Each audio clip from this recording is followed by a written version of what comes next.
तो Samsung Galaxy unpacked 2022 event से पहले जब भी कोई पूछता था कि भाई एक परफेक्ट इकोसिस्टम का एग्जांपल बताओ, तो सबके मुंह पे सबसे पहला नाम आता था एप्पल का। एंड ऑब्वियसली एप्पल का एक बहुत ही तगड़ा इकोसिस्टम है जहां पे चीजें काफी सिंपल हो जाती हैं। लेकिन सबसे पहले जिसको नहीं पता है इकोसिस्टम का मतलब क्या होता है। इकोसिस्टम एक ऐसा सिस्टम है जहां पे आपकी चीजें इजी हो जाती। कोई भी कंटेंट क्रिएटर हो, कोई भी प्रोफेशनल हो, या फिर कोई भी स्टूडेंट हो, या फिर जो भी इस इकोसिस्टम में इन्वॉल्व होना चाहता है। मैं छोटा सा एग्जांपल देके समझाने की कोशिश करता हूं कि अगर आप एक ग्राफिक डिजाइनर हो या फिर आप एक फोटो एडिटर हो और एक फोटो में कलर ग्रेडिंग करनी है, स्मार्टफोन में कर रहे हो, काफी अच्छा है। लेकिन अगर आपको लगता है कि भाई स्मार्टफोन में मुझे कुछ तो दिक्कत आ रही है, इतना अच्छे से ऑप्टिमाइज नहीं हो पा रहा है, मुझे ग्राफ्स में कुछ दिक्कत हो रही है, तो वो ऐप एज इट इज जो ऐप है वो जैसा चल रहा है वही आपके टैबलेट में या फिर आपके लैपटॉप में काश हो जाता है। काश बेसिकली इसको नहीं बोलेंगे, इसको हम ऐसे बोलेंगे कि जो मेरा ऐप यहाँ पे चल रहा था, अगर मेरा ऐप वहीं पे इंस्टॉल्ड है और सेम आईडी से लॉग्ड इन है, तो सेम प्रोसेस वहां पे ओपन हो जाता है। दूसरा एग्जांपल अगर हम ले किसी भी कंटेंट क्रिएटर का, अगर दिमाग में एक आइडिया आता है कि भाई ये आइडिया बढ़िया है और टॉपिक ये है और मुझे ये चीज़ अभी नोट करनी है, कल सुबह तक हम कहीं भूल ना जाए, और मुझे थंबनेल भी अभी बनाना है, मतलब पूरा प्रॉपर थंबनेल नहीं, हाथों से डिजाइन करके जैसे गूगल नोट्स में होता है। तो यहाँ पे क्या होता है कि आप कोई भी नोट्स बना रहे हो, आपने नोट्स बनाया, लेकिन आप सोच रहे हो कि भाई मुझे जो है यहाँ पे थोड़ी सी प्रॉब्लम आ रही, मुझे इस चीज़ को अपने लैपटॉप पे लेके चलना चाहिए। वहाँ पे हम थोड़ा सा और रिसर्च करके इस बारे में और डिटेल में लिख सकते हैं, और लैपटॉप में नहीं तो मुझे टैबलेट में लेके जाना है, क्योंकि मुझे इसका जो थंबनेल है वो क्रिएट करना है काफ़ी क्रिएटिव तरीके से,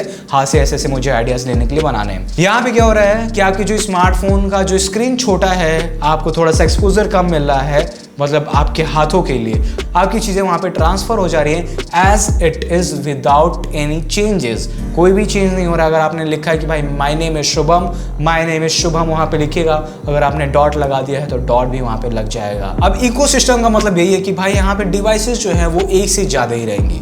phone tablet laptop, phone tablet earbuds, phone tablet smart watch और बहुत सारी चीज़ें। एस पेन भी आता है सैमसंग के केस में, और वहाँ पे भी एप्पल पेन आता है। बट आज की डेट में सिर्फ सैमसंग ही नहीं, रियलमी और शाओमी भी काफी तगड़े काम कर रहा है अपने इकोसिस्टम में। जैसे आप रियलमी का एग्जांपल ले ले, Realme smart house, but we are talking about Samsung. Samsung एक ऐसा ब्रांड है जो इस साल काफी ज्यादा सीरियस हुआ है इकोसिस्टम के बारे में। अगर आप इनकी वेबसाइट पे भी जाते हो तो आपको कहीं ना कहीं दिख जाएगा सैमसंग इकोसिस्टम। ये काफी हाईलाइट कर रहे हैं, एंड इनका जो अभी इवेंट हुआ था अनपैक्ड वाला, उसमें भी काफी हाईलाइटेड पॉइंट था कि भाई हम लोग अपना एक पूरा का पूरा एक जनरलाइज्ड इकोसिस्टम बनाने की कोशिश कर रहे हैं। बट अगर हम ब्रॉड तरीके से देखें, सैमसंग ने शुरू से ही एक बहुत तगड़ा इकोसिस्टम जनरेट कर रखा है। I am not talking about this digital space, but हमारे home appliances, washing machine, TV, fridge, AC और पता नहीं क्या क्या। But getting on the point, 2022 ecosystem Samsung का, यहाँ पे हमें S22 के सीरीज देखने को मिले, यहाँ पे हमें काफी इंटरेस्टिंग लैपटॉप देखने को मिले, जैसे गैलेक्सी बुक 2 प्रो, टैबलेट देखने को मिला S8 अल्ट्रा, और उसके बाद में S पेन देखने को मिला, और उसके बाद में हमें स्मार्ट वॉच भी देखने को मिलता है, और हमें ईयरबड्स भी देखने को मिलते हैं। और सैमसंग ने अपने इवेंट में काफी कूल तरीके से दिखाया कि आप अपने एप्स को ऑन द गो कैसे अपने टैबलेट में यूज कर सकते हो विदाउट एनी चेंजेस। यहाँ पे ऐसा सीन है कि भाई ये जो लैपटॉप्स हैं ये भी कोलैबोरेशन में बनाए गए हैं सैमसंग के और माइक्रोसॉफ्ट के, जहाँ पे इन्होंने विंडोज को काफी ऑप्टिमाइज किया है, और सैमसंग के भी कुछ एप्स इन्होंने इंस्टॉल किए हैं यहाँ पे, ताकि हमारा जो भी इकोसिस्टम है वो काफी मेंटेन्ड रहे। जैसे मुझे अगर गूगल नोट्स या फिर फोटो एडिटिंग या फिर वीडियो एडिटिंग या फिर हमारा कोई भी नोट्स का या फिर कोई भी काम करना है तो वो काफी इजीली हो जाए, काफी सिंपली हो जाए। But the point is that कि सैमसंग स्टैंड आउट कैसे करता है अपने इकोसिस्टम को लेकर। एक बहुत बड़ा फैक्टर है एंड्रॉइड। सैमसंग बहुत बड़ा प्लेयर है एंड्रॉइड की फील्ड में, एंड स्पेशली वन यूआई एक बहुत मेजर रोल प्ले कर रहा है इस पूरे के पूरे इकोसिस्टम में। जो भी हमारे स्मार्टफोन है, जो भी हमारा टैबलेट है, एंड स्पेशली द लैपटॉप, यहाँ पे अगेन हमारा जो विंडोज है वो कहीं ना कहीं ऑप्टिमाइज्ड है वन यूआई के through, and this actually makes sense. यहाँ पे जो भी सॉफ्टवेयर की ऑप्टिमाइजेशन है ये बहुत इंपॉर्टेंट रोल प्ले करती है। तो काफी इंटरेस्टिंग सा क्वेश्चन है कि ठीक है भाई, टैबलेट और लैपटॉप का तो समझ में आ गया कि कैसे इकोसिस्टम काम कर रहा है, लेकिन ईयरबड्स का मुझे समझ में नहीं आया यार, फंडा ये कैसे काम करता है, जिन्होंने इस इकोसिस्टम को एक्सपीरियंस नहीं किया। एंड आई नो बहुत सारे लोग हैं, एंड उनमें से मैं भी हूँ, तो इसको मैं एक्सप्लेन करने की कोशिश करता हूँ। एक छोटा सा एग्जांपल लेते हैं। आपका स्मार्टफोन यहाँ पे, आपका टैबलेट यहाँ पे है, एंड साइमल्टेनियसली आपका जो ईयरबड है वो दोनों से ही कनेक्टेड है, लेकिन आप गाने सुन रहे हो स्मार्टफोन से, एंड आपने स्मार्टफोन को किनारे रख दिया है और टैबलेट आपने ले लिया है, एंड टैबलेट पे आप यूट्यूब स्क्रॉल कर रहे हो और आपको कुछ दिखता है कि भाई इंटरेस्टिंगली ये इंपॉर्टेंट चीज़ है कि भाई ये चीज़ मुझे देखनी है, आप इस पे जैसे ही क्लिक करोगे मिली सेकेंड्स के अंदर जो प्रोसेस है वो स्विच हो जाता है टैबलेट पे।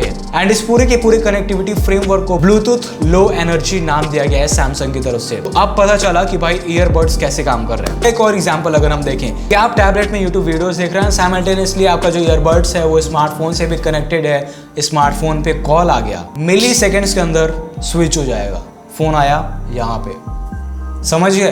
तो ये है इकोसिस्टम। एंड इस इकोसिस्टम को बनाने के लिए पूरा का पूरा प्रोसेस इन्वॉल्व होता है। ऐसा नहीं होता है कि हमने टैबलेट खरीद लिया, स्मार्टफोन खरीद लिया है तो वो डायरेक्ट खरीदते ही स्मार्टफोन और वो खुद से कनेक्ट हो जाते हैं। हमें स्मार्टफोन में से कुछ फीचर्स एनेबल करने होते हैं, जैसे हमारी ऐप्स की जो भी सेटिंग होती है उनमें जाके हमें एडवांस फीचर में जाके हमें continue app on other devices enable करना होता है, और उसके बाद जो होता है वो कनेक्ट हो जाती हैं चीज़ें और उसके बाद में शुरू हो जाती हैं पूरी की पूरी चीज़ें। एंड यहाँ पे काफ़ी इंटरेस्टिंग और कूल चीज़ें भी हैं, जैसे हमारे टैबलेट्स के साथ में हमें कुछ सॉफ्ट कीबोर्ड भी मिलते हैं। तो आप अपने कीबोर्ड को इस पूरे के पूरे प्रोसेस के थ्रू अपने स्मार्टफोन में भी यूज़ कर सकते हो, like you are typing with keyboard and the things are going on your smartphone. Interesting है ना? हाँ, इस चैनल को सब्सक्राइब कर दो, ऐसे इंटरेस्टिंग वीडियोस मिलती रहेगी। होली आने वाली तो वीडियोस आज 3-4 निपटानी पड़ेगी, ठीक है? तो चैनल को सब्सक्राइब कर देना, वीडियो को लाइक कर देना। हम मिलते हैं आपसे बहुत ही जल्द। अभी 2 वीडियो शूट हो चुकी हैं, ये तीसरा चल रहा है। हम मिलते हैं बहुत ही जल्द। Bye bye.